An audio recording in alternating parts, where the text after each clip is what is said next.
রাঙ্গামাটি পৌরসভায় কোটি টাকা ব্যয়ে স্থাপিত সোলার বাতির সুফল পাচ্ছে না পৌরবাসী।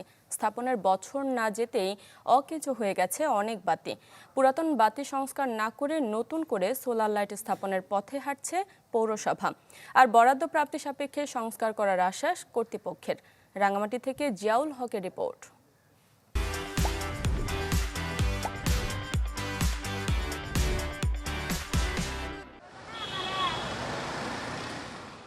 রাতে রাঙ্গামাটি শহরকে আলোকিত রাখতে কোটি টাকা ব্যয়ে গুরুত্বপূর্ণ মোড়গুলোতে স্থাপন করা হয় সোলার স্ট্রিট লাইট। উদ্দেশ্য ছিল নাগরিক সেবার পাশাপাশি পৌরসভার বিদ্যুৎ খরচ কমানো। 2018-19 ও 2022-23 অর্থ বছরে জলবায়ু পরিবর্তন ট্রাস্টের অর্থায়নে এসব সড়ক বাতি স্থাপন করা হয়। স্থানীয়দের অভিযোগ, রক্ষণাবেক্ষণের অভাবে অনেক বাতি এখন আর জ্বলছে না। যেগুলো জ্বলছে তাও 2-1 ঘন্টা পর কমে যাচ্ছে তেজ, কোনোটি আবার হয়ে গেছে চুরি। প্রথম অবস্থায় কিছুদিন জ্বলছিল, এরপরে তো বলতে হয়ে গেছে তার তো জ্বলতেছে না। এখানে চুলার একটা আসিল, কে নিয়ে কিছু বলতে পারি না, চলাফেরার মাঝে অন্ধকার, আমাদের অসুবিধা। সোলার লাইট জ্বলতো তখন রাত্রে, বিদ্যুৎ না থাকলেও তখন লাইটটা জ্বলতো, তখন আলো হইতো আর কি। এখন বর্তমানে 5-6 মাস ধরে জ্বলতেছে না লাইট। কয়েকদিন হচ্ছে যে এখান থেকে সরিয়ে নেওয়া হয়েছে, এখন কোথায় নেওয়া হয়েছে এটা আমরা সঠিক জানি না। এটা যখন ছিল মোটামুটি আমরা এলাকাবাসী হিসেবে যথেষ্ট উপকৃত হয়েছি, যেহেতু মসজিদের সামনে এবং ইমার্জেন্সি একটা এরিয়া, মানুষজন ভালো সুবিধা পেত। এখন এটা নষ্ট হওয়ার কারণে এই সুবিধা থেকে আমরা বঞ্চিত হচ্ছি।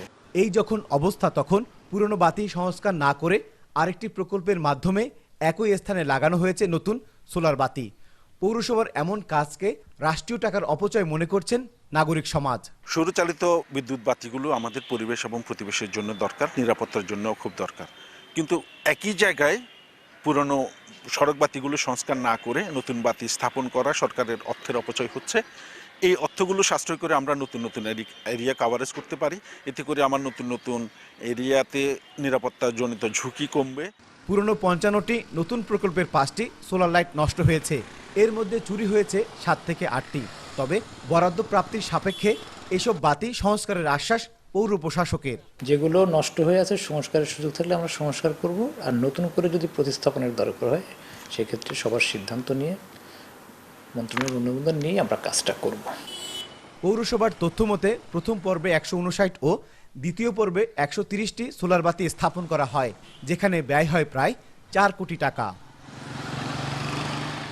জিয়াউল হক, চ্যানেল 24, রাঙ্গামাটি।